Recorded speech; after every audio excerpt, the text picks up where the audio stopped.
Hi, I'm Sean from Cask Woodworking, and today we're inside my house where I'm going to show you how this circular tray inspired by crate and barrel was created.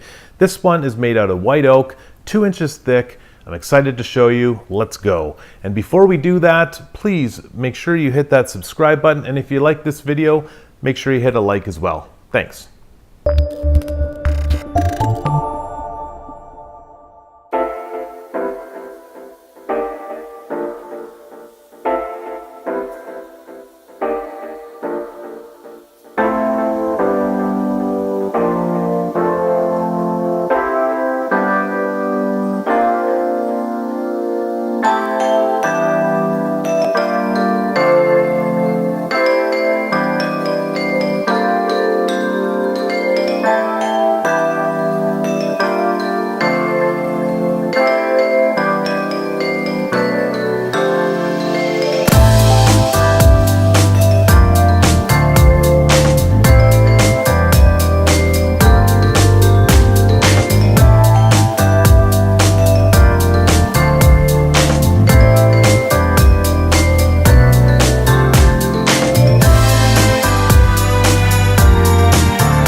And now is a great opportunity to thank this week's sponsors, Milescraft, who supplied the circle jig, as well as the tri-grips holding this piece.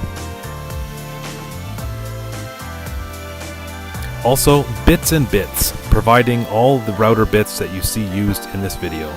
Thanks to both of those sponsors, I really appreciate it.